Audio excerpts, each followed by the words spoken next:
you a little bit about why that's important to me, why that I do have a passion. And I pretty much had a passion throughout our whole ministry. But I kind of want to talk to you about just a little bit about my testimony and why hospitality has kind of kept me in the church and where it started. My parents met at Andrews University. They were in college there together, and they left Andrews. They were married, and they just kind of stopped going to church.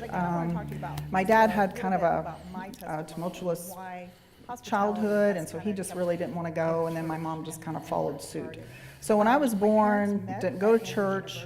When I was about 3 or 4 years old, my grandparents, who lived close to me, they would take me to church like once a month. And, being with my grandparents and everything, loved that, liked going to church. And then when I was about 9 or so, my mom started coming back to church. And she was very involved. She was the church pianist, and she taught juniors, Sabbath school. And so I loved being at church, and I was in church all the time. And it was like a highlight for me. So I loved church. But then when I was about 14, we moved. And we moved way out in the country, and there was no Adventist church close. The closest one was the home church, and that was like an hour. So when we first moved out there, we would go to church, but it was like an hour, and then having to, drive home, and so that was kind of hard. And we tried a closer church, but we didn't really like that one. And so I was in a public high school. There was no Adventist school there. And so, then I became doing Adventist or worldly things in high school. I went to a worldly high school, and so just did, regular teenage things. And then when time came to go to college, I picked a college that some of my friends were going. It was a public university in Kentucky. It wasn't University of Kentucky, but and so went there. And all this time, I wasn't going to church, but I always prayed at night, even when things I were doing was not exactly Christian. So I did typical. I loved school. I loved college. But I was a worldly teenager, young 20s person, just typical person. And then one weekend I went home, and my mom had since moved and started going back to church. And she was like, it was Friday, and she was like, why don't you come to church tonight? We're going to have a concert there. And I knew the gentleman who was going to be singing. And I was like, yeah, I'll go. Like I said, I didn't have anything against church or God. I wasn't angry with God or anything. I just, just wasn't a part of my life. And so I was like, yeah, I'll go to church, and anyway, we had a concert there, and the Lord, the Spirit just spoke to me, and I really dedicated my life back to the Lord that night. And since then, I started my journey. And I went back to school after that weekend, and I was like, I need to find an Adventist church. And so this was, it was kind of a college town, not a big university. And so they did have an Adventist church there, but it was really small. I mean, like an old country church.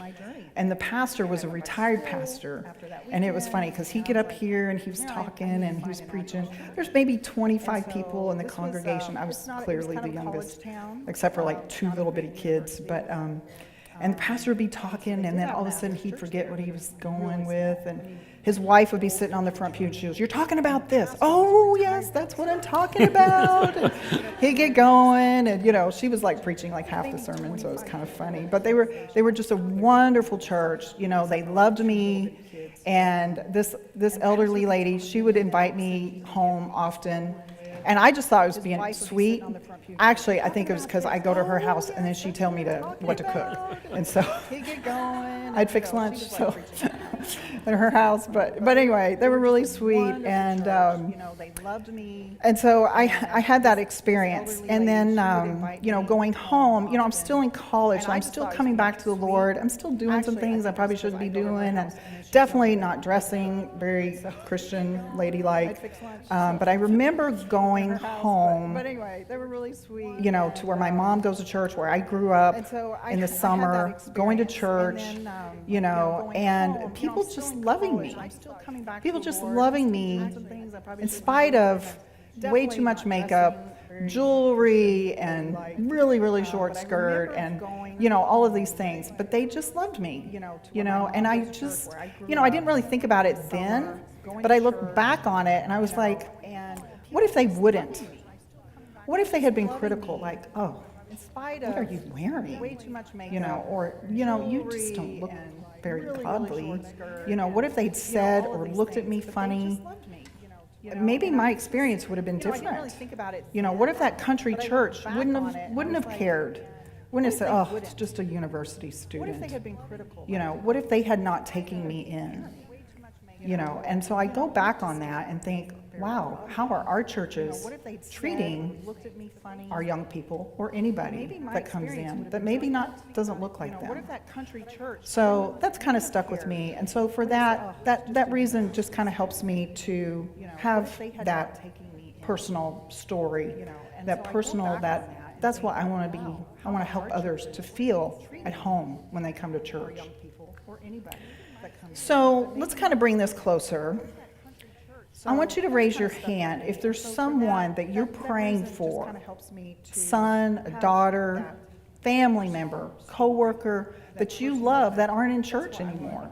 Maybe they used to be. Yeah, it's like everybody here has someone that they love that either used to be a church member or never was a church member, but obviously it doesn't matter. You're praying that they are in church with God and have a relationship with Him.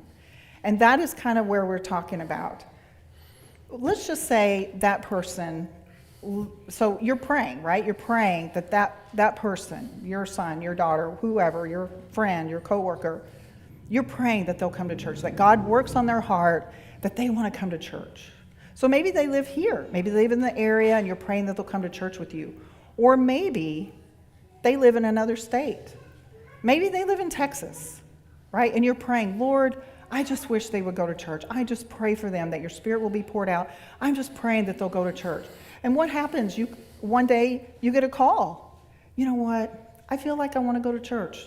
I think I'm going to go to church. You're like, hallelujah, praise the Lord. Amen. This is what I've been praying for forever. But now your prayer kind of changes, right? They're going to church. I hope that church is a good church. I hope that's a nice Adventist church. Because I don't know about you, but I've visited some churches really not friendly, not very hospitable, but not very kind. And you're praying, Lord, I hope it's a nice church. So your prayer kind of changes now, right? So your prayer is like, well, I hope my loved one has a great experience at church, and I want to hear how that goes, and I hope things go well. Now let's do a flip side.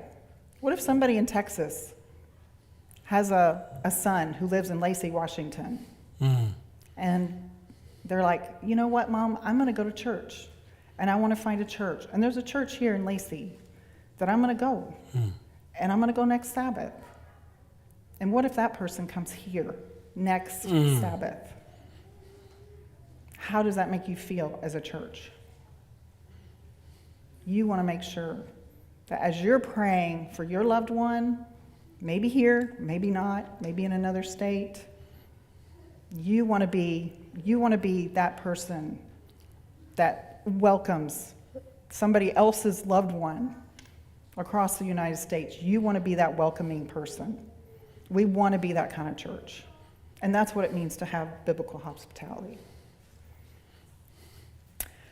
All right, but here's the sad reality. The church is not always prepared to receive the guests that arrive each week. We have guests that come, right? We have guests that come. You don't know when they're coming exactly, but honestly, God is preparing. Tim talked about this over and over. God is preparing people's hearts. Guests are going to be coming, but we just don't anticipate it. We're anticipating because all of our worship service, our Sabbath school, our bulletins, so much of what we do is really designed for us. And there's nothing wrong with that. It's just, it is designed for us. So when the guest comes, they might look at the bulletin, they might well, I really don't understand what this means. I don't know what this means. Or the worship service, it's for our members. and that's okay. And we'll get more into this, what that means. Don't take offense to that yet. But just know that we are really not anticipating all the time people coming. So just keep that in mind.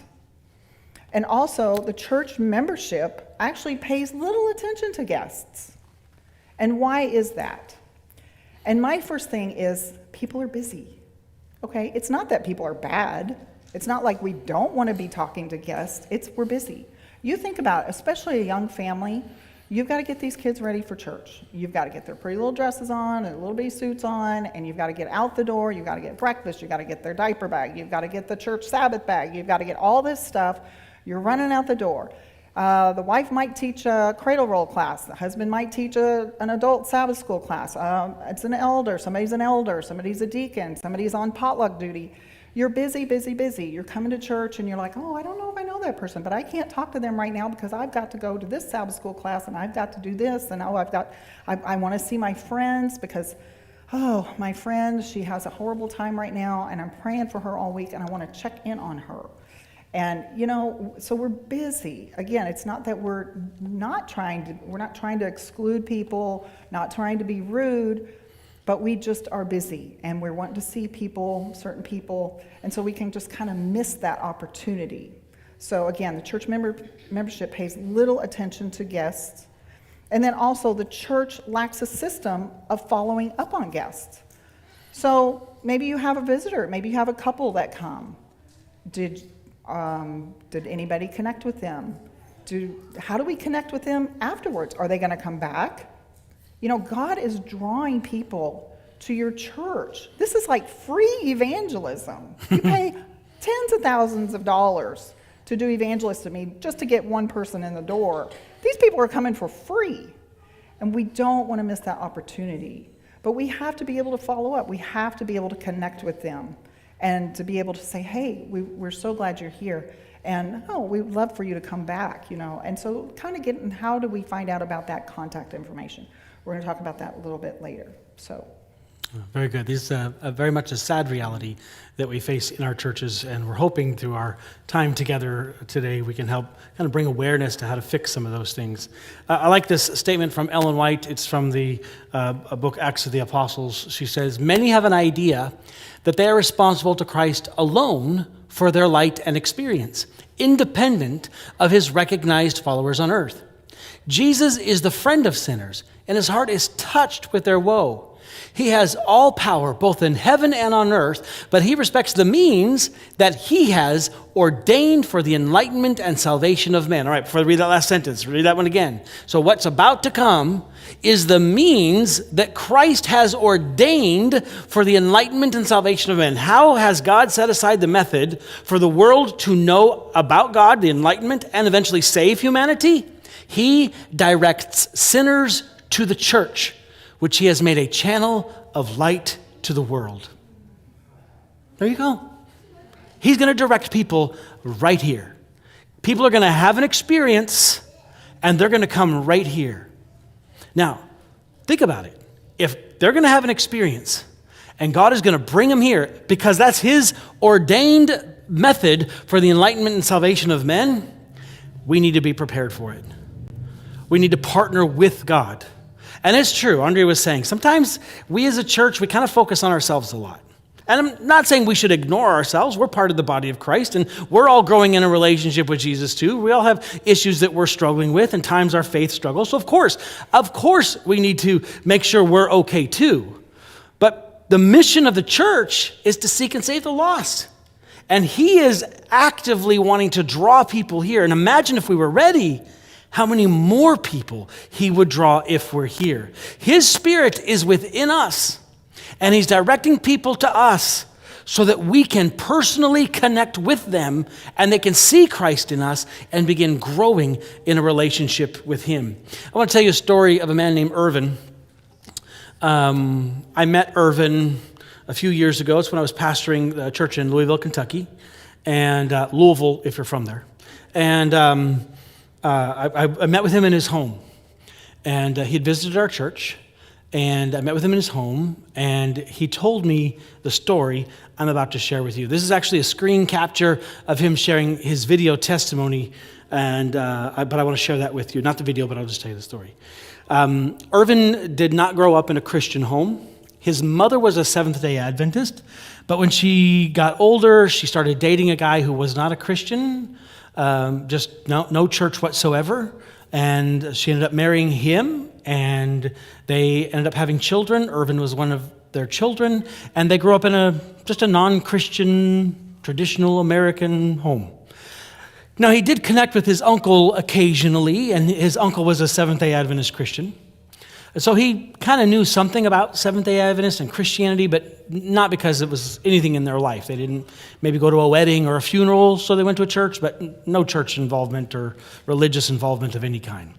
When he graduated high school, he met someone, and they fell in love and got married. She also did not grow up in a Christian home. So Christianity and church was not a part of their life, and they had children, and they raised their children. And when their children had moved out and they became empty nesters, Irvin felt like God was calling him into relationship with him. He couldn't explain it, but he's like, I sensed like God was calling me, drawing me. And so I decided I need to go to church. Now what's interesting is when I asked Irvin, why did you go to church? God is calling you. Why did you feel like you needed to go to church? I don't know. I just felt like God wanted me to go to church. I know the why. Because that's where he is within his people. So he says, I'm going to go to church. So he tells his wife, I'm going to go to church. It's like, why would you go to church? You've never been to church. Church never been on your radar. Why? Well, I just sense like God is calling me into a relationship with him. He wants something more for me. I don't know what it is, but I want to go. And so she's like, well, fine. If you want to do that, I'll support that, but I want nothing to do with it. He's like, okay. So he didn't know where to go, but he knew his uncle. So he reached out to his uncle. His uncle said, yeah, you can come to my church. So started going to a Seventh-day Adventist church and started attending regularly. And they ended up having a Bible prophecy series. He went through the Bible prophecy series. And as a result of going through Bible studies and the Bible prophecy series, he changed his life. He started eating differently. He stopped smoking, stopped drinking. He wasn't an alcoholic, but he had the occasional drink, and he stopped drinking. And kind of his life changed. His wife didn't want anything to do with it. She supported him in his decision. Their relationship didn't change too much, but she wanted nothing to do with it. She saw no need, but she valued him and his happiness. If that made him happy, she was happy to let him do that. So he ended up getting baptized. And about a month and a half or so, give or take a week, after his baptism, the pastor of the church and the head elder, who was his uncle, stopped by the house unannounced. And so he was doing something, and the pastor and the head elder, his uncle, showed up, and he's like, oh, what brings you all to my home today? Like, well, we need to have a talk. Like, okay. So they go in and they sit down in the living room. His wife wants nothing to do with it, so she's off doing her own thing. And as they're talking, the uncle has the entire conversation. The pastor's just kind of sitting there. And the uncle says, so the church had a meeting. Like, okay. They had a business meeting, and at the business meeting, the church voted to censor you. He had no idea what the term meant. He'd only been a Christian for a short time. He's like, what? What do you mean censor me? What does that mean? I have no idea. What are you talking about? He's like, well, it's a disciplinary action. You're a member of the church, so you're on discipline, and if you change your life, we'll take you off discipline. If you don't change your life, then we're going to disfellowship you and you're no longer a member of the church. And he's like, why? He's like, well, because you started smoking again. Because you started smoking again, and we don't like people smoking who are members of our church, we're having to censor you. Irvin got mad, and he kicked them out of his home and said, I want you to leave my home, never come back, and I'm never going to your church again. You can just remove my names. You don't have to wait.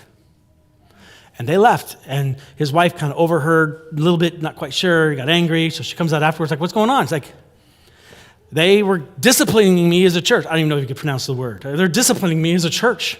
Why? Because they thought I started smoking again. Irvin hadn't started smoking again. He'd given that up. God had given him victory over that. He'd smoked literally since he was 8 years old. His father smoked his entire life. So he'd been around the smell of cigarettes his entire life. He's in his 40s, 50s at this time. So everything in his house smelled like smoke. His clothes smelled like smoke. So when he came to church, he smelled like smoke. But nobody in the church thought to say anything to him. Somebody talked to somebody who talked to somebody who eventually got to somebody, and they decided to have a meeting without ever talking to him about it. And he's like, I want nothing to do with this church. So he said, fine, done with it. A few years later, he moved to Louisville, Kentucky. And when he moved, he said, I felt like God was calling me back to church. Calling me back to him, and that I should go back to church. So he tells his wife, and she's like, why would you want to go to church? Those people treated you bad before. Just because we're in a different state doesn't mean they're going to treat you any better now. Why would you want anything to do with that? Why do you want anything to do with this Jesus and God and religion? It means nothing. Why would you say, God is calling me. He's like, you do you. She's like, fine, you do you, but I want nothing to do with it, but if that makes you happy, fine.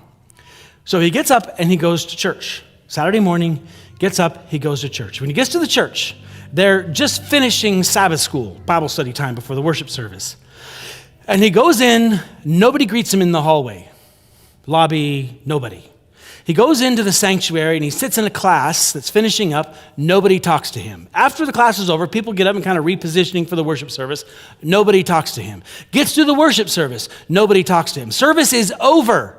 And he lingers by a few minutes and nobody talks with him. So finally he leaves and he gets home and his wife said, so how did it go? He's like, not one person talked to me. She's like, well, what do you expect? Those Christians are that way. They don't really care about themselves. They're all about themselves. They don't care about you. Why would you even bother going? He's like, I'm going to give him one more chance. So the next week, he goes back to church again. He comes home. She's like, so, arms crossed. How did it go? Same. Not one person talked to me. So what are you going to do? I'm done. 10 years pass. Toward the end of that 10 years, Andrea and I began pastoring that church. I had received a postcard in the mail from a visitor saying not one person had spoken to me. And so finally, knowing this was a problem in our church, and I'd only been there maybe a year, and knowing it was time to deal with this issue of hospitality, I took the postcard to my church board. And I laid it down and I read it and I said, so what do we do about it? And they're all like, well, maybe we should do something about it. I was just about to begin my doctoral studies on this very subject. I said, why don't you have to have a project that you're doing as part of your dissertation. So why don't we do this as part of my project? I've got to do that anyway, so why don't we just do it and see what happens? They're like, okay, we'll do it as an experiment. So we tried it. We tried doing the principles that we're sharing with you here, not the application because it's changed since then, but the principles. About a year after we implemented it in our church, Irvin sensed God was calling him to church again. So he tells his wife, I think I'm going to go to church this weekend. Why would you do that? Why? I just sense like God is calling me. He gets up, he goes to church, and he gets home, and she's there. So how did it go? I walked in the door, and people greeted me. They asked me my name. They talked with me. The greeters, you can call them greeters, the people introduced me to somebody else. Somebody else took me into the sanctuary. I don't know if he called it the sanctuary, but took me into the sanctuary and introduced me to some other people. And people sat next to me. And then several people invited me home for lunch after the service. And I understood what was happening in church. And it's like I sensed God's presence. God has been calling me back to him. And I felt him today. He's like, I'm going back again. So that Sabbath, we had response cards where people could say, let us know you're here if you're a guest. And Irvin said, I'd like a visit from the pastor. Sunday, I called him. Tuesday, I was in his home where he told me the story I just shared with you. And Irvin kept coming. We had a Bible prophecy series, and I captured him on video sharing his story right before I rebaptized Irvin. I ended up moving out of Louisville First Church, and went up to be ministerial director in Pennsylvania. He's very active there and ended up moving back home where, kind of was years before, found a local church and was involved in leadership and was personal ministries director there. The difference of how we treat people when they come really does matter. Well, and I just want to add to that, his wife was very right. reluctant, just like, I don't believe it. And he's like, no, it's really happening. And he'd been coming several months, made lots of good friends. I mean, he had a community in church. And, he kept saying, you've got to come. You've got to come. I don't want to come. I don't want to come. And by this time, she was kind of in a wheelchair. And she's like, people are going to look at me funny. And they're not going to talk to me. And he's like, no, I promise they will. Just come. And so one day he brought her. And, we were just thrilled to see her because we'd met Irvin, and of course we'd heard about his wife, and so now we got to meet her, and so she started coming too. So, yeah. And I don't remember. I think we baptized her too, or profession of faith because she was in a wheelchair. Yeah, profession of faith. Yeah, but it was just it was amazing. She's like, it is true. They do care about you. Yeah, so that was awesome. That was awesome. Yeah. So when today what we're talking about is discipleship, not consumerism. Now, this is important for me to clarify because there's a lot of, so the hospitality industry in general is all about making consumers feel welcome, so they keep coming back and giving their money. And this is not our topic of conversation today. I have other lectures and presentations where I talk about this in greater depths, but it's connected, so I like to include this here. There's a lot of what happens in church that is consumerism. We provide a product, you return money so that we can provide more product, right? Let's get people to come to church so they'll give us money so we can do programs. We'll do more programs to get more people at church so we can get more money to do more programs. With more programs, we can get more people who will give more money. And what we're creating unintentionally are consumers, not disciples. And that a lot of churches whose focus on programs, I'm not anti-program, but a lot of people who focus on providing services for people, we have to be careful that we're not just providing a product, but we're actually discipling people. And when it comes to the subject of hospitality or assimilation ministries or greeter ministries or a lot of these things, some of them, they take principles from the hospitality industry, which is good, it's important, but what they unintentionally are doing is creating consumers. Let's make people feel happy so that they will come and we can get their money and we can do more programming. As opposed to God is drawing people here so that we can partner with what God has already begun doing in their heart and disciple them so they become believers in Jesus Christ and grow in Jesus Christ. Do you understand the difference? So it's not about just trying to make people happy. It's allowing people to feel like they are part of a community so that they see Christ in us and grow in God can use us to help them grow in their relationship with Him. So we're not talking about consumerism today. We're talking about discipleship. And when we look at what the Great Commission is in Matthew chapter 28, it says to go therefore and make disciples of all nations, baptizing them in the name of the Father and the Son and the Holy Spirit, teaching them to observe all that I commanded you, and lo, I am with you always, even into the end of the age. This is our mission. This is the purpose of the church. This is why we exist as a church. It is to fulfill this commission. And just note carefully that the mission is to go therefore and make disciples. That is our mission. Our mission is not to baptize people. Our mission is not to teach people. Our mission is to go therefore and make disciples. Now, is baptism important? Of course it is. It says we need to baptize them. Who are the them? The disciples. We need to teach them. Of course we need to teach them. Who's the them? The disciples. So our focus is on making disciples, which are people who are giving their life to Christ and beginning to grow in that relationship with Jesus Christ. It's not enough to just teach people knowledge and information. It's not enough to just bring people to the place where people are baptized. That's just the beginning of discipleship. We want them to continue to grow as disciples of Jesus Christ. We want them to grow further and further in their relationship with him. Good? Yes, thank you. So when we're looking at what a disciple is, it's actually kind of from the Greek word methateo. We're not going to get heavy in Greek, trust me.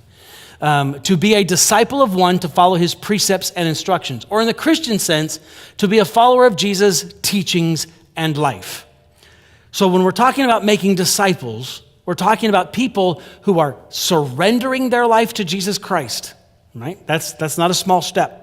It's a huge step. And then by that surrender, the rest of their life, they're choosing to follow him, and they're growing, ever growing in that relationship with him. When we understand that our mission is discipleship, and the reason we do hospitality ministries is because we're about the mission of discipleship, there's two important principles as it relates to hospitality and discipleship that we want to focus on. The first one is that of discipleship. The first principle is that discipleship is a journey, not a destination.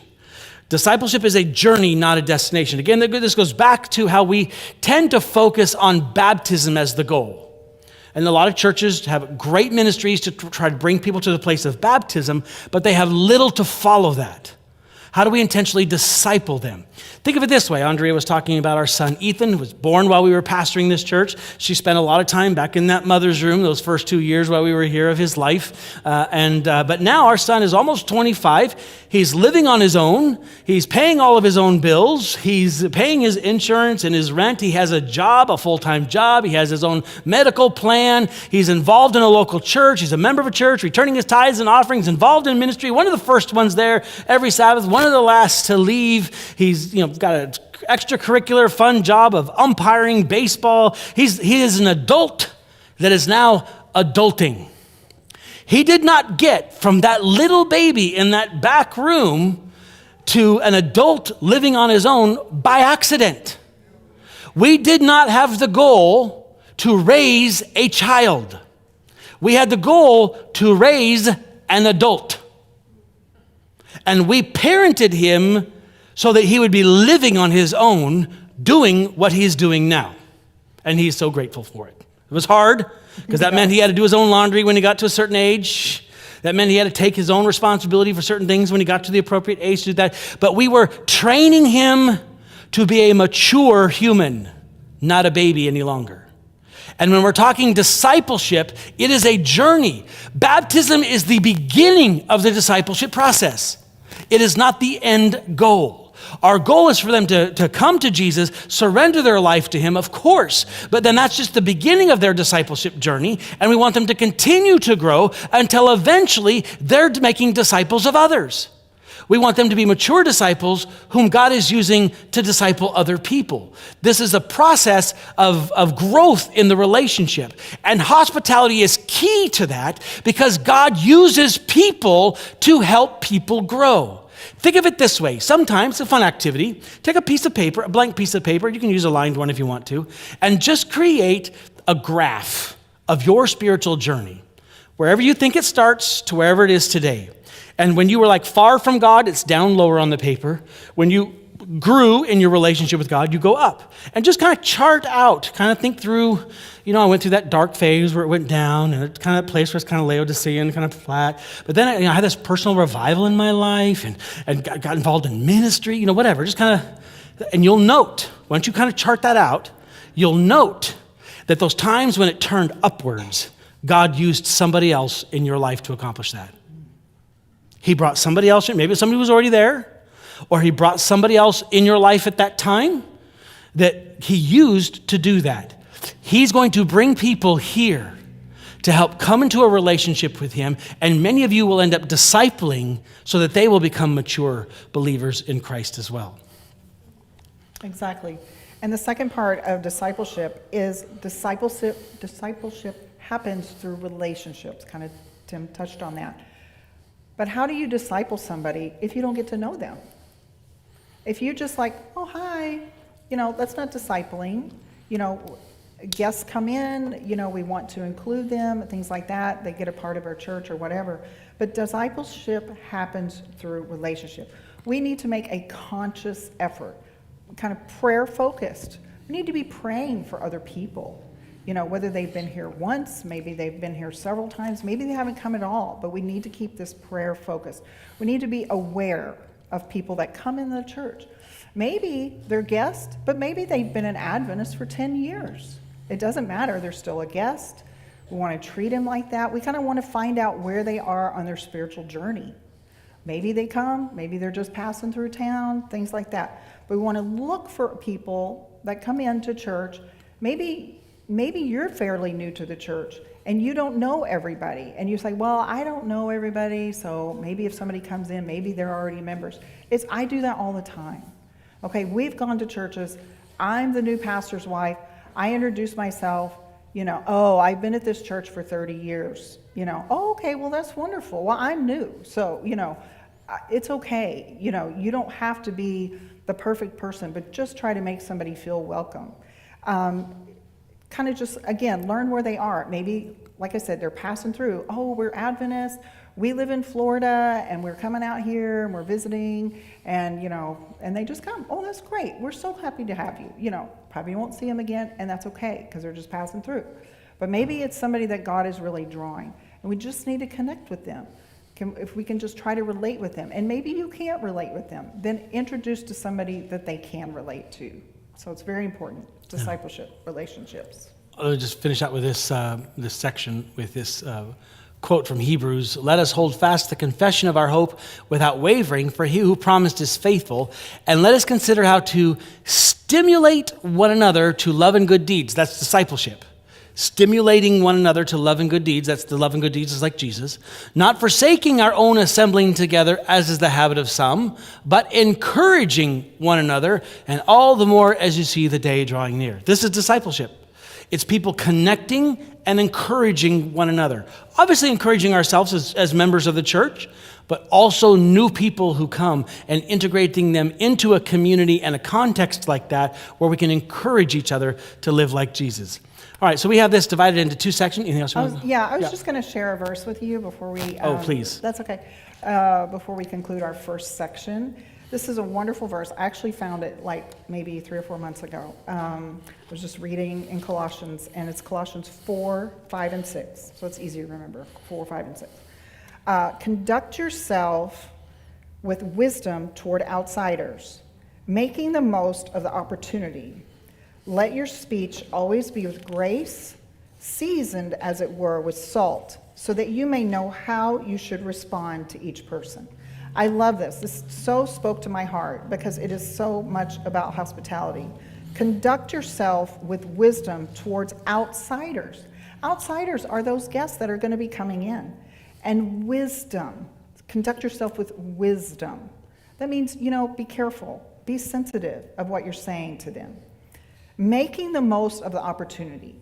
When guests come in, they're nervous. They're really scared. And this is a first impression. You get a few seconds to make a first impression, and let it be a good one. Let your speech always be with grace.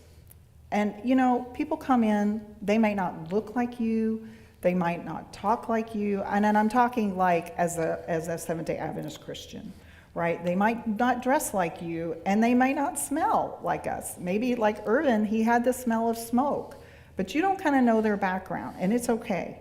So just always let your speech be with grace, seasoned as it were with salt.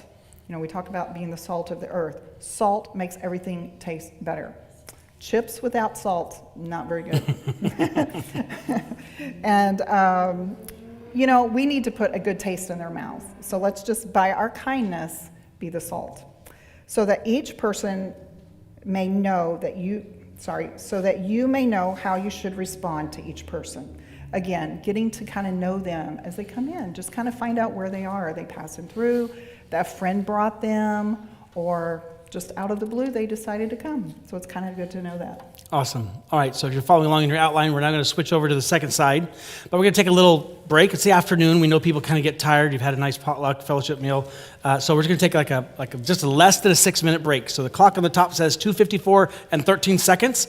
At 3 o'clock straight up, we'll do the next section, just so that nobody falls asleep on this section. And this next section, is completely practical stuff.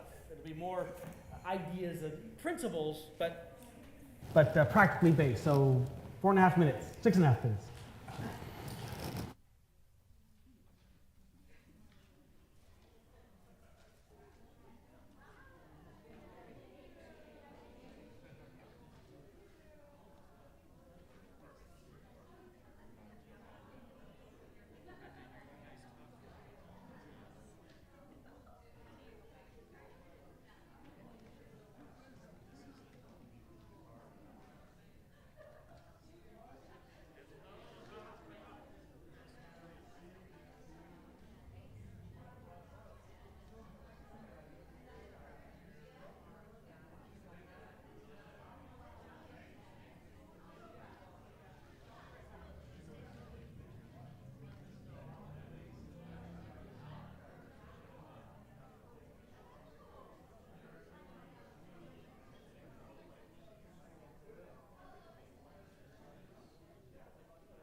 some of these things you probably already do, some of them you do not do, some of them you may do better. We're going to share mostly principles, but then a whole bunch of possible ways that can be applied. And you'll have to kind of figure out how you may want to apply that as a church for you. Don't get hung up on a specific application. Just as long as the principle is being applied, you can apply it however you'd like to. I think we're on. I think I'm on. Yep. It says on. Yeah. All right. that's Good. better. Yeah. All right. Very good. Okay. Yeah, go ahead. we're good. Thank you.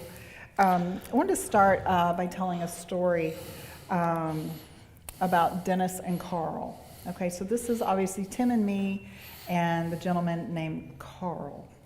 But how this story is I did home physical therapy. Home physical therapist. I would go to people's homes, do physical therapy on them a couple times a week for a few weeks. And I met this gentleman named Dennis. And he kind of lived in a senior apartment, and he had a roommate named Carl. And Dennis, he had a lot of issues, a lot of health issues. He was in a wheelchair. He actually wasn't very old, but had a lot of health issues. But he was a very, really lovely young gentleman, older man. And we kind of became friends. But I tried to just talk to him a little bit about spiritual things, and he was very open to that. He used to gone to church a long time ago, really wanted to get back, but he was really concerned about his health. And so we would have spiritual conversations, and sometimes he would ask me to have prayer with him before I left, and so I would. And but Carl is his roommate. Now Carl is a different kind of man. Whereas Dennis was just kind of sweet and mild, Carl was, he walked into the room, there was a presence. This is Carl. Very boisterous, loud. Every finger had like a silver skull and crossbones ring. He was retired Navy, very colorful language. But he was nice to me because I was helping Dennis, right? So he was very nice to me. He was very concerned about Dennis. And so, I would talk to Carl about, helping Dennis and things like this. So, but anyway, as we were going along, we were going to have evangelistic meetings, and I invited Dennis to come, and he was like, oh, I really want to come. He's like, you got to ask Carl if he'll bring me, because Dennis didn't drive. So I asked Carl, I was like, would you bring him to the meetings? He's like, yeah, but I'm not going to stay. I'm a Buddhist. I was raised a Methodist. I don't want anything with God. I'm a Buddhist. It's fine. It's okay. Just with a few choice words. Yeah, with there. Lots of words in between. And so I was like, that's okay. Just, if you can bring Dennis. Okay, I'll bring Dennis. So we had the meetings at a public high school nearby, and he would bring him and wheel him in, and then I would wheel Dennis down to the front. And he would stay for a couple minutes. I was doing registration, and then another pastor's wife with me. And so, I talked to Carl a little bit, and of course he was so loud, I just knew people inside the auditorium were going to hear him. But anyway, he'd stay for a couple minutes, and he'd come back and get Dennis.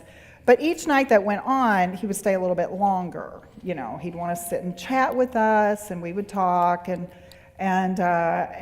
so almost towards the end, he was staying pretty much the whole time. Just didn't come into the meetings. No, he didn't come into the meetings. He was just talking to myself and the other pastor's wife. But that was okay, because I knew that God was working on Carl's heart too, let alone Dennis in the meetings. And so at this time, we were at Beltsville Church, but I was one of the elders at one of the church plants. And so I was like, Dennis went through this, so he started coming to church. Carl, can you please bring Dennis to church? I'll bring him, but I'm not staying. It's okay, you don't have to stay. And it was the same thing. So he would bring Dennis to church, he'd drop him off, I'd wheel him in. By this time, Dennis was on oxygen and just not doing real well. And then Carl would pick him up. But again, kind of the same pattern was happening. We had refreshments at Tech Road, that was our campus. And we had refreshments there. And I would say, these are two men, and I was like, Carl, why don't you sit with Dennis and get some refreshments? There's other people, and there was like an old man club here, and I'm telling you, these old men would sit together, and it was kind of funny. It was really sweet. And so Carl would kind of stay for refreshments, and then he would leave, and then he would pick Dennis up. But if we had a potluck, Carl would come. Again, they needed some good food, and they would stay and everything. And I would have to encourage, my friends, I know Carl is really gruff, but please just go and just listen. He'll talk your ear off, and I know it's probably not what you want to hear, but just listen and be nice, And so some people would. They really would, because I couldn't do it all.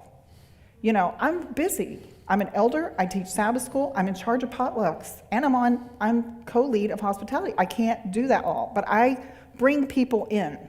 You don't have to do it all, but you've got friends.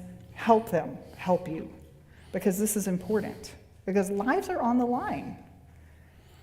And so they were, Dennis came every week. Well, then COVID hit, and we were in Maryland, and it's pretty much like Washington, it's pretty strict. So we didn't go to church for a year and a half. Unfortunately, during that time, Dennis passed away. He was wanting to be He was going to be baptized or profession of faith. Yes. We had plans as soon as COVID was over, we were going to do this. Yeah, and he passed away, which is very sad, very sad. But I kept in touch with Carl, and there was one time I would keep in touch with him every couple weeks. And one time he called me, and he was like, I need your prayers. And this is a Buddhist, okay, because, he doesn't want anything to do with God. But he's like, I want your prayers. He's like, I have to have open heart surgery, and I need your prayers. And I prayed with him right then on the phone. And I was like, anything you need, let me know. And he did. He called on me. He had nobody. It was him and Dennis. That was it. They had really nobody. Dennis made friends in the church that lived in his senior living apartment. And they kept track of Carl too, but they were very elderly as well. And so we really stuck with Carl a lot. And we still talk about every 6 months. We get a Christmas card. We send a Christmas card.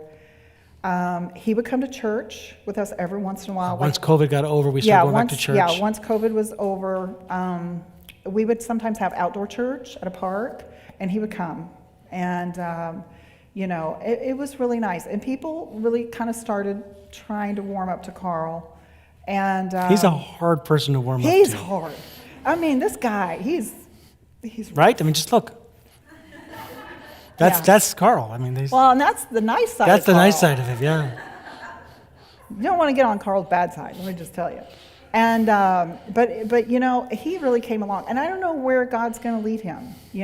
But our church made a positive impression on him. They could have been like, "Whoa, this guy is too much," and you could kind of see why they would say that. But it was like, just they love loved him. They just loved him. Love him. Love him where he is, and he really did make a lot of strides. And I know that in his heart, I think he believes in God. I really do. Sure through our loving him and ministering to him. So that's the story of Dennis and Carl.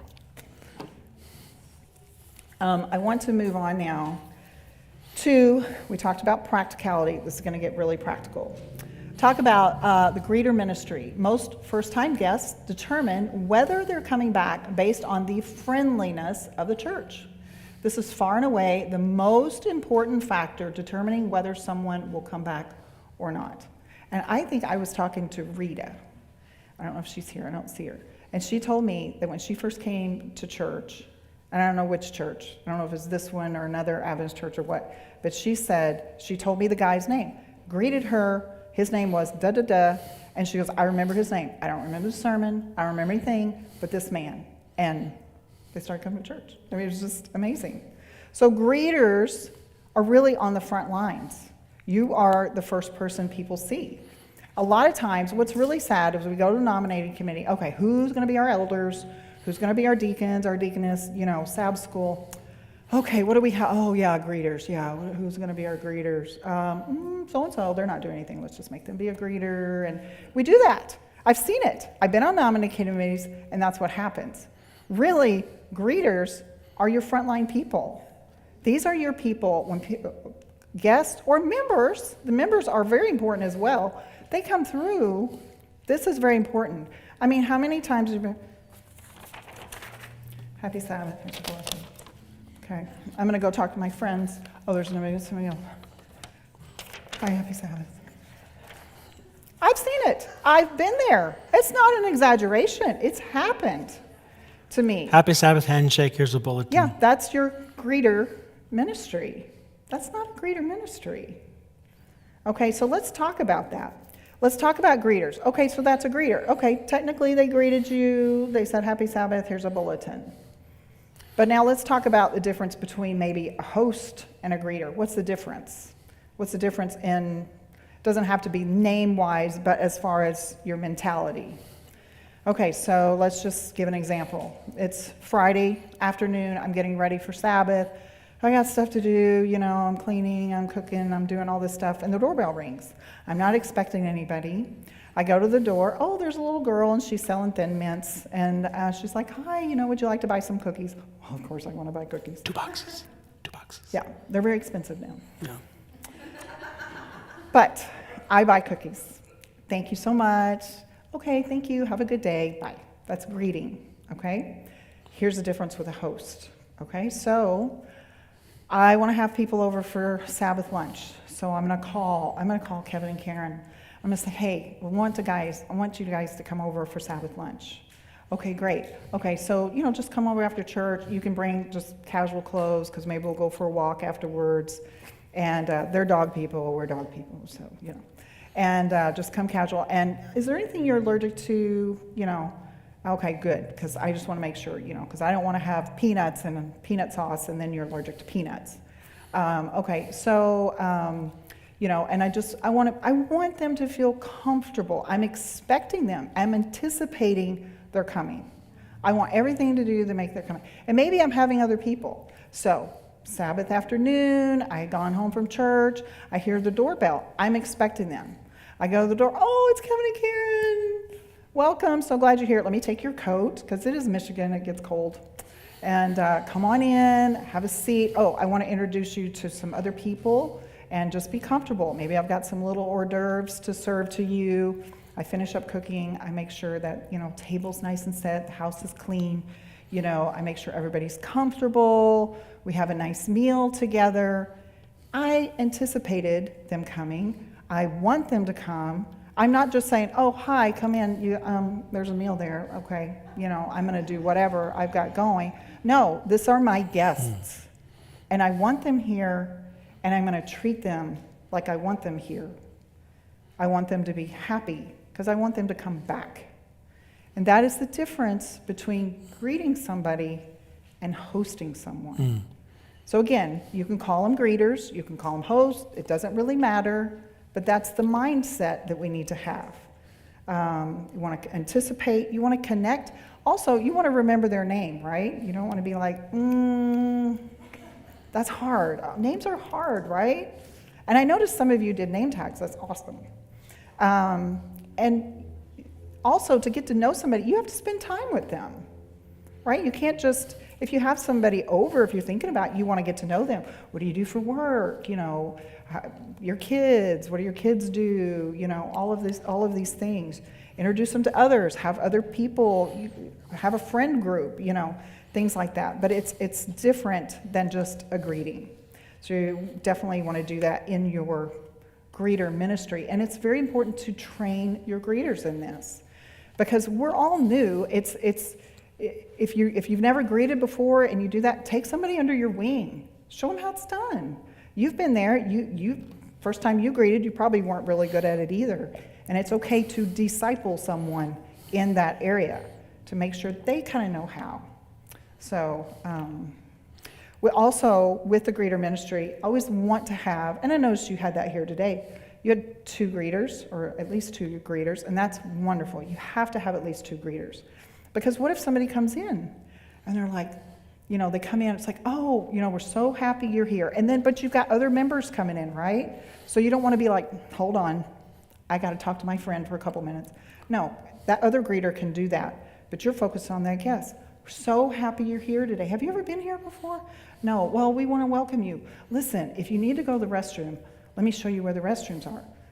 Here's the men's, and the women's is right around the corner. You might want to take them there. Got little kids. Oh, how old are your kids? Listen, we have classes for your children. Come with me. Let me take you to where your kids can go if you want them to. And listen, we have adult classes. There's one in here. There's one in this room over here. Take them. You don't have to just point down the hall. You can take them. Okay, make them feel a part. Make them feel like, well, I really got to go to the bathroom, but I don't know where the bathroom is. No, they shouldn't have to ask where the bathroom is. They should know where that bathroom is because you've taken them there. So it's very important. Also, it's a nice thing to have refreshments. This can be a huge controversy in churches, but we have found it so effective. It doesn't have to be complicated, just little refreshments. Because you know what? When people eat, they talk. They talk. And especially like afterwards, sometimes people are like, I'm out of here. But if you have food, wait, I'm going to stay by for a little bit. And people will talk. So it's just a really good thing to do. Also, you can show them, of course, where the sanctuary is and when the service starts. So.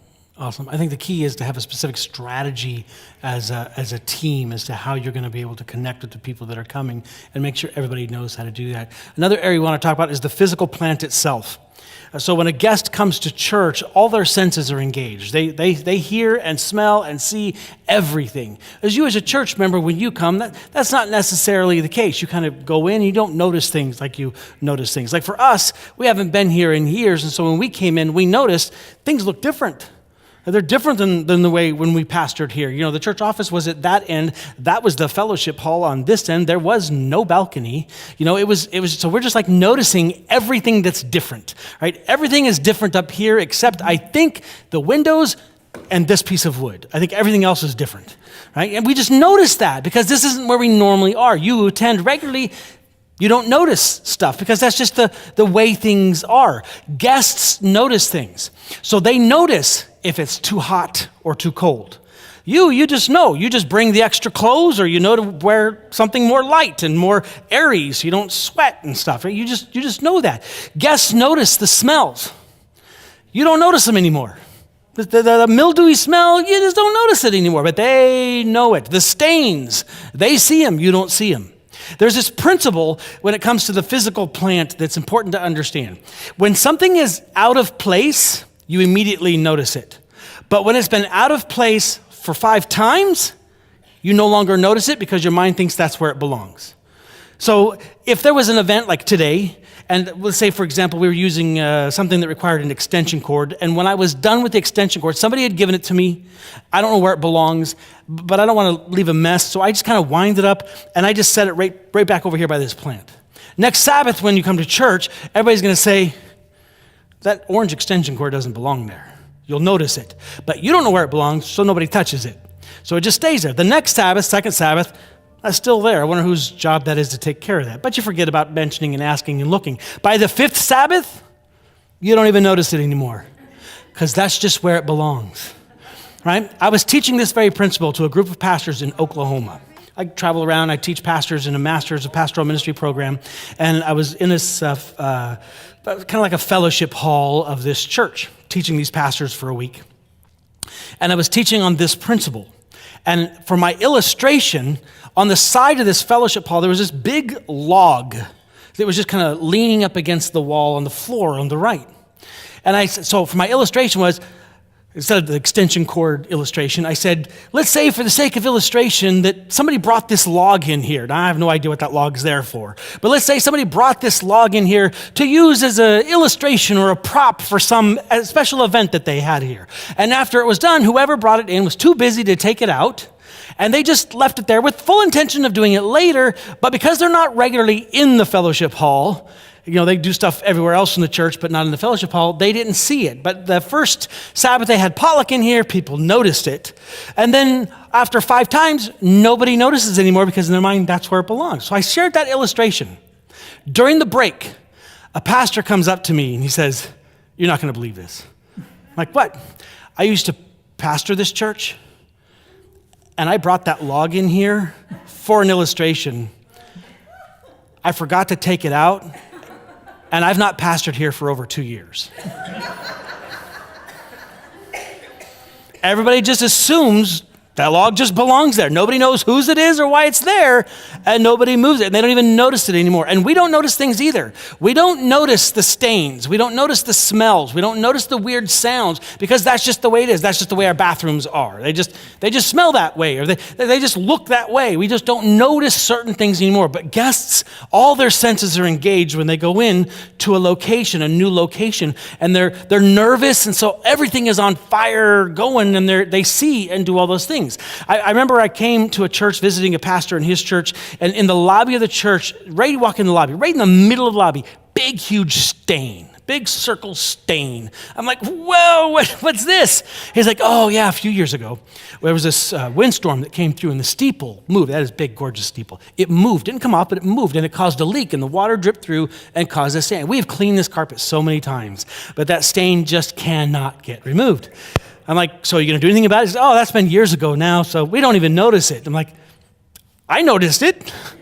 Like, your guests notice it. It's kind of an eyesore. It's kind of the first thing you see. Well, we just don't have the money to replace everything. I'm like, well, how about just getting a round carpet that like has your church logo or welcome or some kind of greeting thing that you could just place right over the top of that thing? And he's like, I never thought of that. And that's what we're saying is there's things that you just don't notice. You don't notice when the bushes have grown up, or the lawn's not getting mowed, or the paint needs to be redone, or things are out of place, or things are cluttered. To try to notice those things. There's all kinds of resources, and Pastor has our Biblical Hospitality series that has some things to help you kind of look through the facility. I know you guys have done a bunch of stuff here, so that's really awesome and good. This is definitely way better than most churches that we go to. There was one church we went to where and the only bathroom in the church was right through a door here. That was the only bathroom in the church. So if in the middle of the sermon you had to go to the bathroom, you had to get up and you had to walk right through there. So everybody knows what you're doing in there.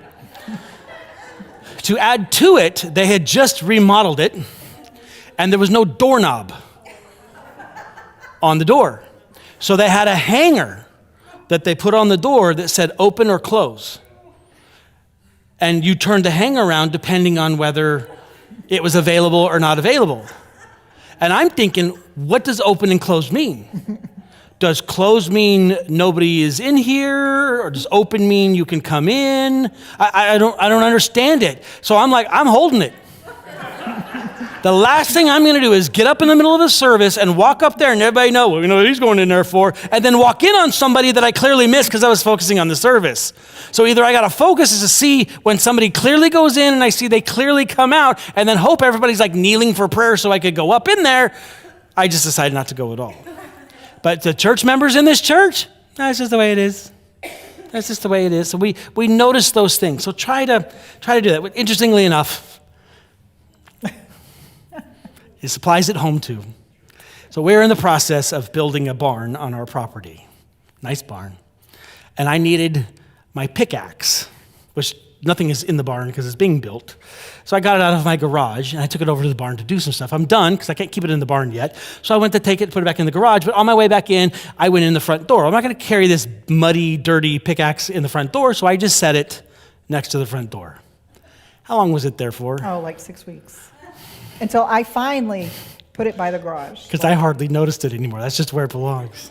So it applies at home too. I kind of noticed it. Yeah. It's got a front door, so if we'd had guests over, we'd have definitely moved it. Let me illustrate this. A quick illustration here. This is the Kenhorst Seventh-day Adventist Church in Pennsylvania. This is a church member's painting of the church. So shortly after the church opened, I don't remember exactly when, this was painted like in the 50s. And so I don't know who painted. No, it says it's is that 53 on it? I think it's 1953 is when it's dated there on the bottom left. So they painted the picture of the church on a Sabbath morning. So just notice a few things about this. Notice that everybody had hot rods in the 50s. They have this picture of this church right in their lobby. But people are parking where? Right on the front street, right? And you see all the people walking to church. And they're walking on the sidewalks, kind of both sidewalks, and then coming up. You have the church sign there, coming up. And you see they have those two red doors. The red door that's the red door that's on the left, kind of here on the left, that goes into the sanctuary. And the other red door is the front door. So that's where everybody ultimately is headed, is towards that front door. That's where they're going to. And in the 50s, that was the church. This is the church now. So you can still see the two red doors. The church sign is just out of the picture on the left. And this is taken from the street. So now, nobody parks on that front street. Because since the 50s, when that was painted, there's been a change in culture in the United States. Back in the 50s, everybody went to church by either walking to church or the entire family, mom, dad, kids and all, piled into the one car. That doesn't happen anymore. How many of you come in multiple cars to church? Yeah, a few of us do. Yeah, it's not a bad thing. It's just the reality. More than one car per family. As a result of that, that front parking on the street was no longer an option. So they had to, like every church I pastored, including this one, we had to expand the parking lot. Right? So that's what they did. Sometime before we went to that church, they expanded the parking lot, and there was no parking lot. It was just street parking. And in the back, behind the church, they had the woods. You can see the trees back there? They leveled all of that and put a parking lot in the back. Now, there was a sidewalk. You see the little sidewalk on the left there? They made that into a drive. So now people drove around the church and parked in the back. When the church was built, there was no back entrance. I mean, there was, but it wasn't an entrance to the church. This is clearly the front entrance. This is where everybody comes to church. And there's a lobby right on the other side of that door. But now that they moved to the parking lot to the back, church members don't want to walk all the way around to the front. So they come in an access door that when you walk in, it's like a stairwell in a hotel kind of a thing. It's like you go up or you can go down and then you go into the church, right? Or there's a side door on this left side halfway down that is just like a side door, no awning, no nothing. It's not an entrance like it is here. So now everybody parks in the back and nobody uses that front red door. All the church members come in the back door. So because all the church members come in the back door, why do they even bother unlocking the front one? They don't, or they didn't. And they didn't post greeters there because everybody was coming in the side door. But when guests come to the church and they put in their address on their phones or devices, where does it take them to? Right where the camera is standing. So where does it look like you enter this church? That red door. And when they go to the red door, it's locked. Now, not with this church, just hypothetically. What's interesting is we went and did a series just like this a few weeks ago in Illinois. And when we drove onto the property, unlike here where we knew kind of where things were, we drove onto the property where we were going to do the same thing there as we're doing here. Drove onto the property, the front door was in the front on the main street, which was like a big 4-lane street. Like one sidewalk and street. So when you came, you had to park around the side. Couldn't clearly park on the 4-lane road, like kind of like out here. And so we drove around to the side and had no idea where to go. So we watched other people, like in the car. It's so funny, this one guy, he's like staring at us, like in our car, like, yeah. What are you doing? Criminals. Yeah, it was kind of weird. I'm like, hi. It's like, you're going to regret this conversation later when you find out why I'm here. So we went around to the front door, big, gorgeous entrance front door, locked. So when we're presenting this part and I share these pictures and tell this story, everybody's like, because they don't think about it. It goes back to the point that Andrea made early on. We don't think about guests. Why would we unlock the front door? Everybody knows we come in here. Everybody who's a member knows, not our guests. So think about some of those things. Think about the shrubbery. Think about where people park their cars, how they get there. Think about how people walk into the facility and how they find their way there, etc. Yeah, it was funny because this was a church that we attended in Pennsylvania. And the first Sabbath we went, I think we parked in the back because I think there was a sign. No, we parked out front. Okay, we parked out front. And of course, we went to the red doors, right? It's beautiful. Looked at one red door, it's locked. The other red door, it's locked. Okay, Sabbath morning, got to be people here. It's an Adventist church. We're guests, but we're not guests, okay? I'm the new He's ministerial director of the ministerial conference. director, okay, so we're persistent. So we walk around, and the shrubs on the right, they were really built up. Really built up. There was a sidewalk, but I mean, it was like, walking like this because, it's the morning. You don't want to get your shoes and your dress and your suit dirt or wet. So we had to walk around. We walked around to the back, literally opened the back door, and it was like a split level. It's like, okay, and nobody was there. It's like, okay, clearly this isn't the entrance. We walked around the side. We missed the side door. That was back. There's no signage, nothing, just a door. And so we missed it. We came around the front again. It's like, okay, somehow you have got to get into this church. So we walked around again, found that side door. Like I said, nothing about welcome. You walk in, and again, there's like stairs.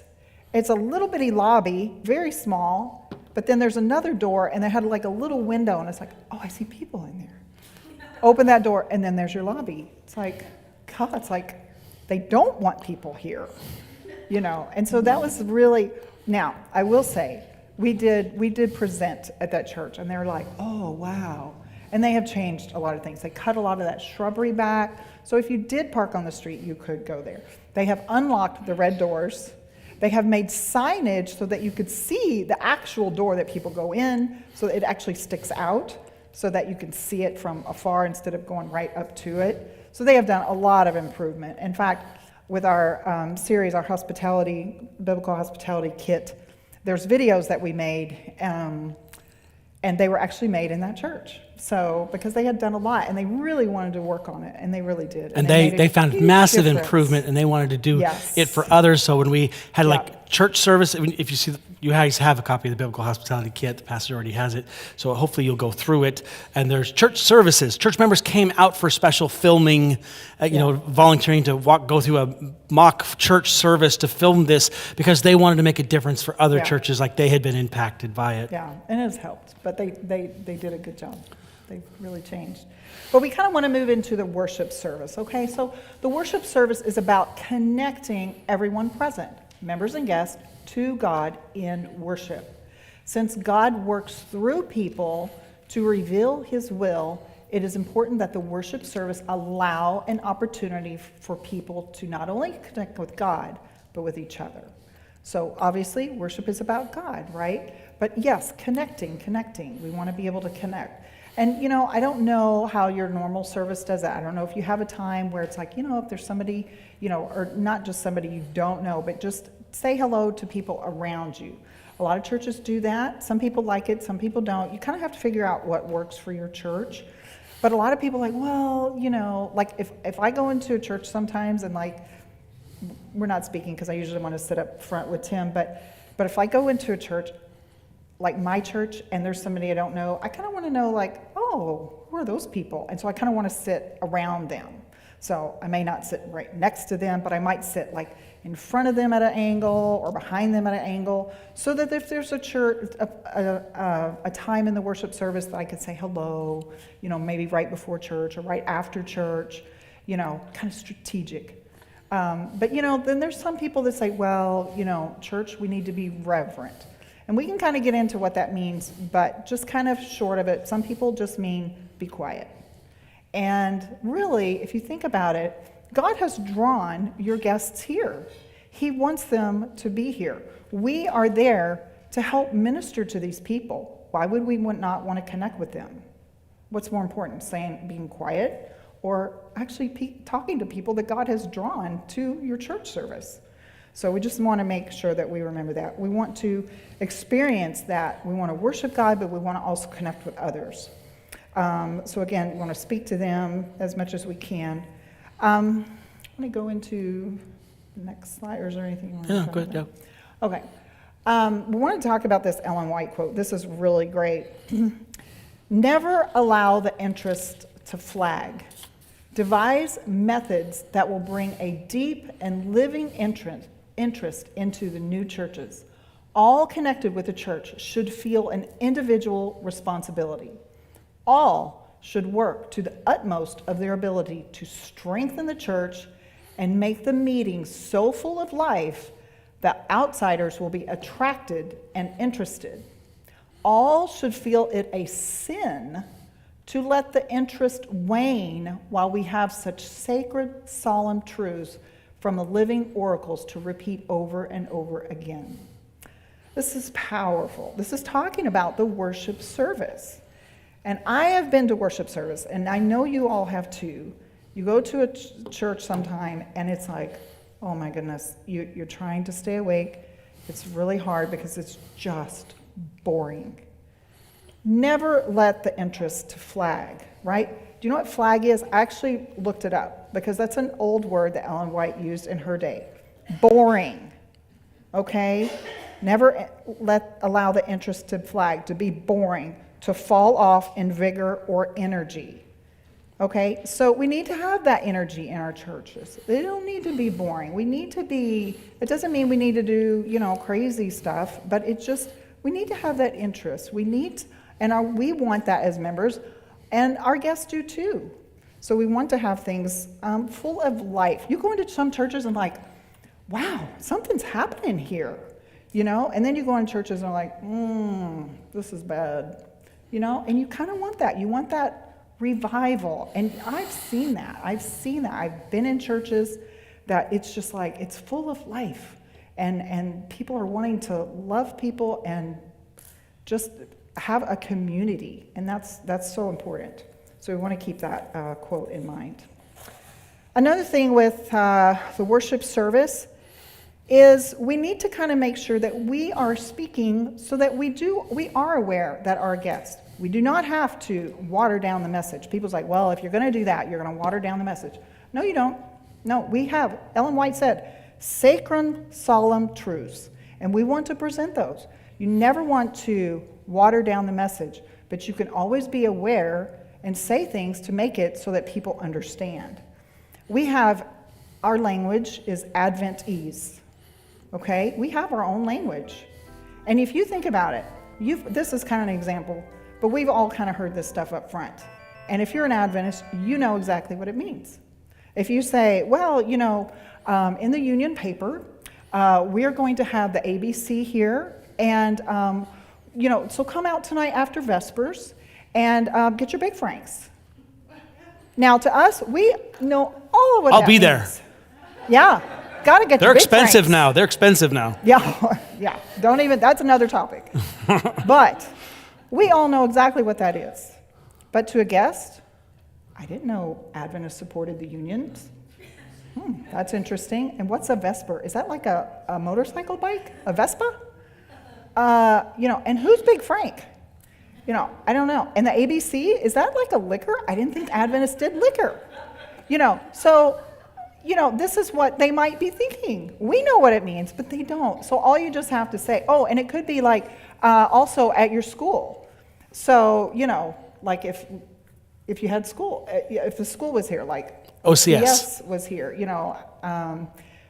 but people don't know what OCS is if you don't know, if you've never been here before. And so just explain it, instead of that, you can just say, tonight after sunset, we're going to have a little meeting and a little prayer meeting. And so come on out, have that. And then afterwards, we're going to have our Adventist Book Center here. They have lots of books, they have food. And so you want to come out and do that. And it's going to be just, located, like some churches have like their school right across the parking lot. So we're going to be having it at our Christian school, and it's called, whatever. It's the same thing. You're saying the same thing. You're just explaining it. And you can do that in your worship service as well, just to make sure. Just be clear. And when communicating in like, when you're other ways speaking up front, yes. right? Like, I could say, yes. Like if you're doing the children's story, okay? Okay, children, you know what to do. Well, your kids might, but guest children don't know. Okay, we've all know the story of Daniel in the lion's den. No, all of us don't know. So don't say that, because when you say stuff like that, you're letting them know you are not a part of us. It's exclusive. Yeah. Yeah, We're, so just explain. You don't have to say that. Just say, okay, we're going to do the children's story. So all the children who go in the back, and you get a little basket, and you're going to, people are going to have little dollars, and you can just connect. That's fine. That's what you just have to do. At the church we go to, we love our church. They have a little prayer box. Okay, we're going to have prayer time. So you know what to do with the prayer box. Not everybody knows what to do with that prayer box. So just explain it. And that's all you have to do. And don't assume people know exactly what you're talking about. Right, yeah. Or like, hey, if you want to, come to our special event we talk about, everybody go talk to Bill. Yeah. Who's Bill? Yeah, Bill? Yeah. And listen, also, church members are evaluating the church service. They're evaluating whether the church service is a safe place to bring their unchurched friends. So when we communicate in a way that says, you can bring your neighbors, your family, your children, your coworkers here, and they'll understand what's going on, they're more likely to invite people to come. If it's a member-exclusive conversation, I don't know if the elder's going to get up there and talking about, whatever kind of a thing, and my neighbors don't understand the great controversy yet. And we understand kind of the details of that, so we can kind of talk about that, but they don't. And if we're talking about that without explaining it, we're communicating it's not a safe place to bring them. So when we're doing that on a regular basis, we find that people start bringing more of their unchurched or non-Adventist friends to church. Because they know it's a safe place. Right. The next thing, of course, is follow-up. The purpose of the guest retention process is to encourage the guest in the course of discipleship. The follow-up strategy of the hospitality ministry is intended to encourage those interested in spiritual growth to return and helps outline how they can connect deeper. Listen, every guest that comes for one of two reasons. One, they were forced to come, right? Mom forced their kids to come. Right? Or it's Mother's Day, and mom's like, I want you to come to church. Adult kids, why don't you come? This was my Mother's Day gift. I want you to come to church, right? Or, in some cases, I'm only going to date an Adventist. So if you want to go on a second date, you got to come to church with me. And so they come to church, right? Dr. Fadak, that works, right? Yeah, that works.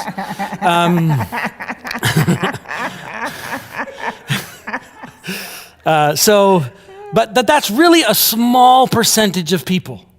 Most people who come are wanting to engage God. Guests who come are wanting to come because they're wanting to connect with God. So that's why they came. So we want to be able to, after the service is over, to be able to say, we're here. We exist for the purpose of helping you come to and grow in Jesus Christ. Here is how we can help you do that. When you're ready to take your next step, we're here to help you take your next step. But how do we follow up with them if we don't know who they are? If we don't know that they were here? So an important part of the guest follow-up process is getting their contact information, having them communicate that they are here. Now, when we do this, there's a right way and a wrong way. Generally speaking, and I will defer to some cultures, which I don't see represented here. I could be wrong, but I don't see it represented here. Generally speaking, we do not treat the guest any differently than we treat the members. So what we don't do is say, do we have any guests with us here today? Will you please stand up and tell us your name and why you're here today? Almost a guaranteed security that they're never coming back. Now again, I will defer to some cultures where they want that, but I would have, even to them I say, I have some of my students who say, no, yeah, we do that in our culture. Is that your Adventist culture?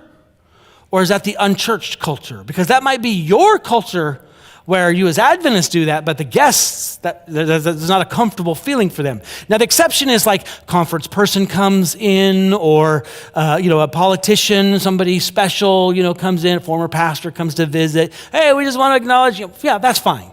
But generally speaking, we don't treat the guest any differently. Why? Two reasons. One, it's embarrassing, right? But the bigger reason is they're trying to think, can I fit in? Can I belong? And when we say, if you are a guest, stand up, we're essentially saying, you don't belong. We're trying to be friendly, but we're saying, you're not one of us.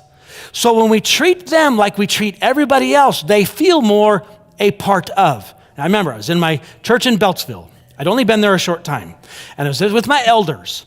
And my elders do the welcome in the worship service. I was with my elders, and I was explaining this principle to them. So I said, what we don't want to do is we don't want to treat our guests any differently than we treat our church members. So what we don't want to do is have go to the church service and say, we want to welcome our guests here. If you're a guest with us, please stand up. We don't want to do that. The elders understand. We don't want to have our guests stand up. Everybody understand? Oh, yeah, we understand that. 2 weeks later, church service, one of the elders who was there in that meeting, standing up front, says, all right, if you are a member here, please stand up and greet those people that are seating. I should have been a little bit more clear. So there's the ways of still connecting with the guests. It's okay to acknowledge that they're present. We just don't want to pinpoint them out. So we don't make them wear special badges. Right? I remember for a while they got special rose stickers on some churches. Different. So who are the people with the rose stickers? Those are the guests that are here today. Right? We only have guests do that. So filling out a guest registry book, anything that distinguishes them separate from anybody else. But we do want to communicate. We're glad that you're here. If you are a guest with us here today, we are so glad that you're here with us. If you would like to connect further, here's how you can do that. It puts it on them to respond. Now, the response and how they respond has changed for us through the years. And so we've done this in many different ways, right? When we were here, we had response cards that we put in the bulletins. And even for a while, we had those response cards were part of the bulletins. Had trifold bulletins, you could rip them right out. And then when we went up to Renton, we had folders. And every pew had a folder in it. And during the service, right after the offering, we would have those folders all be passed down, and everyone would register in with us. We would take there were two different colors, guests and members, and the members one would go to the deacon team. The guest ones would go to our hospitality team. The members would go to the deacon team, and they would then evaluate who of our church members were or were not here. And if you weren't here, you got literally a bulletin sent in the mail with a note saying, we missed you, thought we'd let you know what was going on. If you missed 4 weeks, one of the deacons would call you up to see if you're okay. Right? We wanted to make sure things were okay. And then if after that, you'd get a personal visit from either deacon, elder, or myself. For the guests, they followed up with that in a different way. They would just communicate out, usually through a postcard to start with. Then we started using email more, now text messaging to say, well, we missed, we're glad that you were here today. If there's anything we can do to help you grow in your relationship with Christ, this is why we're here. Eventually, when we went digital, there was a link they could click on that would take them to our website to show potential next steps and way they can connect.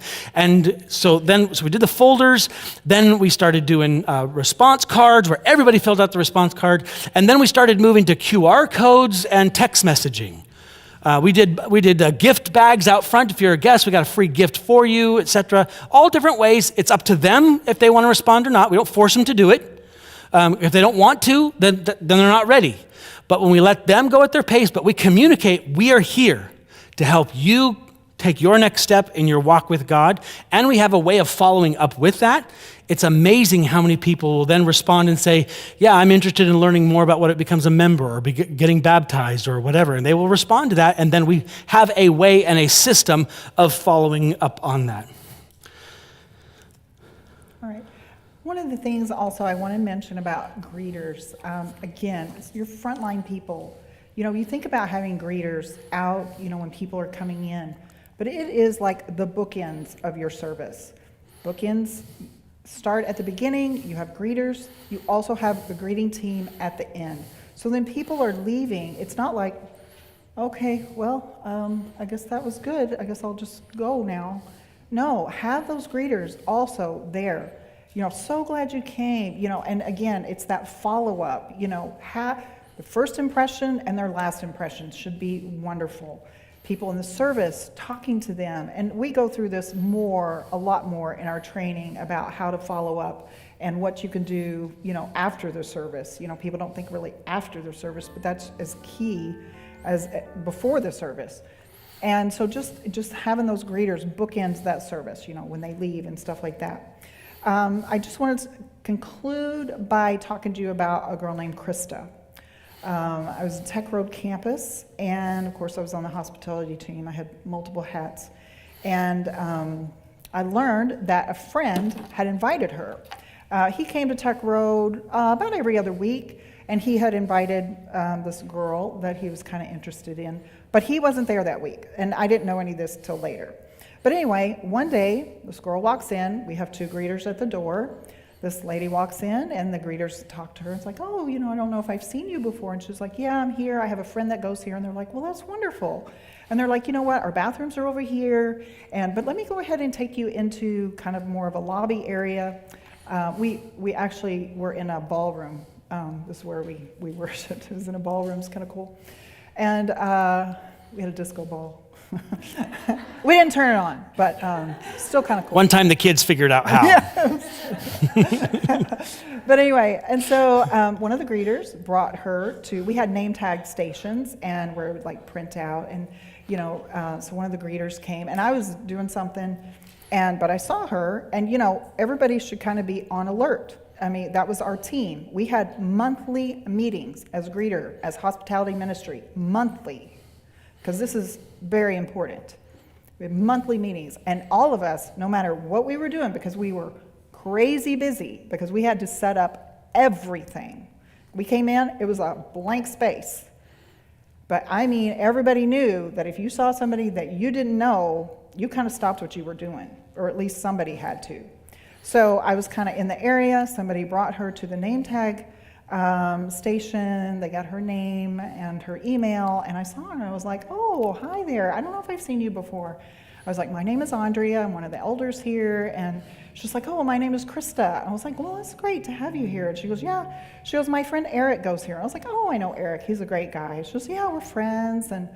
And she goes, I wasn't for sure if he was going to be here today, but she goes, I just wanted to come anyway. I was like, well, we're so glad to have you here. And I was like, you know what? Worship starts in about 10 minutes, and it's going to be right over here. And I said, but we have some refreshments for you, so why don't you come on over? And I was like, we've got all these refreshments, so just, grab a little plate, and then you can have a seat if you like. And she's like, oh, that's nice. So I did a couple other things, and I saw she was sitting down, so I went over her, and I just sat down. Do I have time to sit down? I trust you. I do not. I do not have time to sit down, but I make the time. That's why we're there. Sit down, because she is more important than what I need to do. She is the reason I'm here. I sit down with Krista. Tell me about yourself. What do you do? Well, I do this, and I'm actually going to be moving to Costa Rica for this. I'm like, wow, that's amazing, And she's telling me about herself a little bit. So we talked for maybe 5 minutes. I'm like, that's great. And I was like, okay, well, worship's like in about 5 minutes. I said, but I'll be right back. She's a young adult. She's like in her mid-20s, early 20s. And we have young adults there.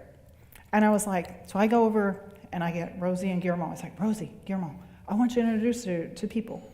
So they come over. I was like, this is Krista. It's her first time here. They sit down. These people do not have time. They are crazy busy. But they make the time because this is what they're here for. And they talk to her. They take her to worship. They sit with her.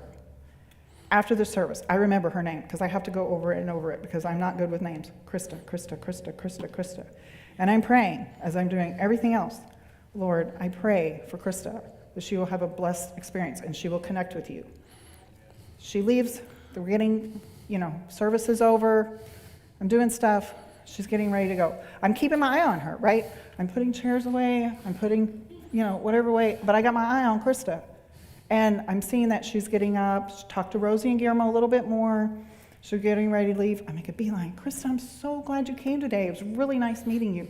It was nice to meet you too. She's like, wow, I love this place. She goes, I'll be back. It's like, wow, we really hope you are. And I was like, listen, young adults, they play volleyball on Sunday afternoon. She's like, do you? And I was like, yeah. And then I got another young adult.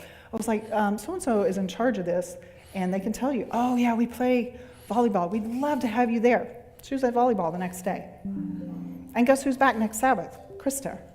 And guess what I'm doing all week? I'm praying for Krista. And I remember her name, Krista, because I have to say it over and over and over. And I'm writing it down. And she comes next Sabbath. And Eric's there, her friend, and I connect with both of them. And she comes to our church, she starts coming, she takes studies, she's baptized. In like a few months, she's leading a small group because she's on fire for God. And that's what biblical hospitality can do. Krista ended up leading our small group ministry in the church. Led our small She ended up group becoming ministry. the leader. Eventually, through time, she was involved in a small group. I was mentoring her as a leader of a small group, and then eventually I had her overseeing small groups, and then she was leading our small group ministry there. Yeah, all because of that. And she, at her baptism, she said it was because of your welcoming her when she first came in. Eric had invited her. She didn't know anything about Adventist. She wasn't quite sure about that thing, so she was kind of apprehensive. But when you just made her feel welcome, it just eased all that and just opened her up to everything else that was happening throughout that day. Yeah.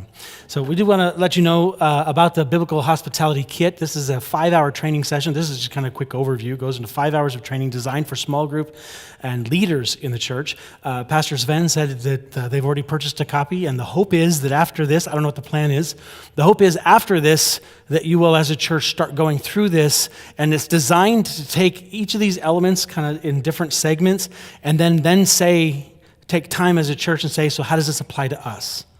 What's our next step we need to take? Right? You may not need to take care of a stain on the carpet, but maybe there's something else that you need to do to take that next step in having a strategy of being a hospitable church. So our hope is that you'll follow through with that. So Andrea and I co-teach it together. It's a wonderful, great experience transforming churches. So we're just grateful for that and glad that you all have that kit. And our hope is that you'll follow through with it. And take it to the next level, because churches that do this, it's like God is having an experience with people and he's ready to send them. And once a church gets that, all of a sudden it's like the windows open up and all these people start coming out where are they coming from? God just starts drawing them because you're ready to receive them. And that's ultimately we'd like to see. Where Right can you now, find it? what's that? Where can you find it? The kit. So the kit, if you all have a copy of the kit, but if there's somebody here who's part of a church that doesn't have it, you can go to the Natty website. On your handout at the bottom, it's actually an old link. I need to update it. But if you go to natty.org, click on store, and then look for Biblical Hospitality, it's there. Or you can find it at Advent Source. It's also available there. Your church has a copy here, but if there's somebody else, you go visit a church, like, bro, you need to do this in your church kind of a thing. Ultimately, that's what we want to do. God's drawing people to himself, and he's using us to do that. But if we just aren't aware, and listen, we don't think churches are bad churches. Right. We're not bad people. It's just, as Andrea said, we're either busy or we're just, looking forward to seeing people that we know and love. I mean, really, honestly, today, for us, our focus is reconnecting with people we haven't focused with, in decades. We're not really on our game for connecting with guests here today, because we're like guests and we're reconnecting with many people we haven't connected with in a long time. But that's a natural reaction for all of us all the time, is to connect with people that we know. And we should connect with each other, but just having that awareness, and when we have that awareness and have intentionality with that, I think our ability to reach people just goes up exponentially. Mm-hmm. All right, let's close in prayer. All right, let me pray for you all. Father in heaven, what a joy it has been to be back here at Lacey Church, and a lot of wonderful people when we were here and still here. It's a blessing. Lord, I pray for this church. I pray for other churches represented here, and for your people. Lord, we love you, and our job is to love other people and to help bring others into a saving relationship with you, with your Spirit.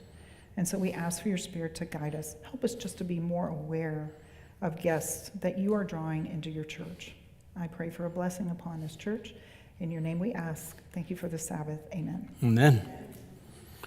Thank you.